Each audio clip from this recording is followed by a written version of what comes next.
هدف الزمالك بيلخص كل حاجة، بيخلص الكلام، بيشوف الجماعية اللي فيها الفريق في لقطة هدف تكسب بطولة واحدة من شيكوبانزا، اللعيب اللي معتمد جمال اشتغل عليه وعلى رجلاشته عشان ما يبقاش لعيب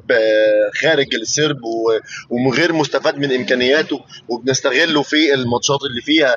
تحولاته واللي هتلعب فيها على الكونتر اتاك بعد ما الفرقه اللي قدامك بتفتح خطوطها. عندك الاول لمسه شحاته لناصر منسي، ناصر منسي الاسترايكر اللي انت اشتغلت عليه وقومته من فورمه سيئه لافضل فورمه ليه هذا السيزون، عشان يبدا يطلع بالكوره من لمسه واحده على طول يلعب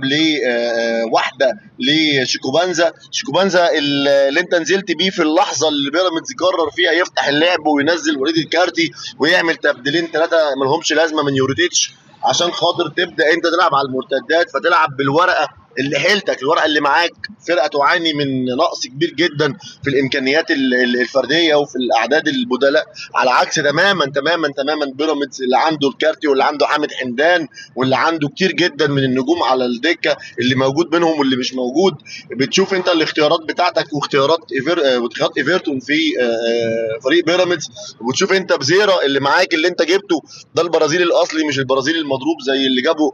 بيراميدز ايفرتون، اللعيب اللي على الدكه اللي ما استفادش منه بيراميدز ولا في الاساسيين ولا في الاحتياطيين. هدف وقصه هدف بتلخص قصه موسم للزمالك اللي استخدم اوراقه، وربنا رزق معتمد جمال بالزمالك والزمالك بمعتمد جمال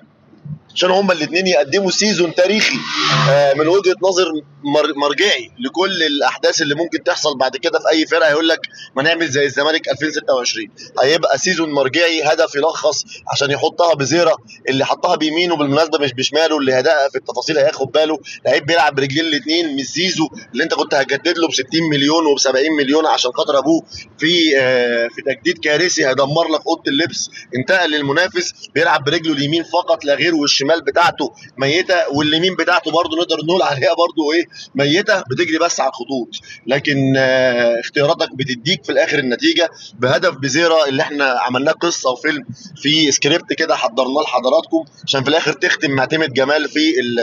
المؤتمر الصحفي يقول لك انا راجل ما عملتش حاجه، احنا لسه خزيمه بماتش او اتنين تضيع كل اللي احنا عملناه في الدوري او في الكونفدراليه، فلسه يا شباب ما نفرحش ونقفل على الفرحه ونبدا تاني نستعد. عن مدرب الاهلي جايبه بعد كارثه في كاس العالم للانديه، الراجل طالع ياخد اجازه 4 ايام في يومين في 6 ايام وهو اوريدي في مركز متاخر في الدوري، وده كلام معتمد جمال اللي فارق بخمس 6 نقط عن اقرب منافسيه وحاسم اهم ماتشات في الدوري، وده تصرف مدرب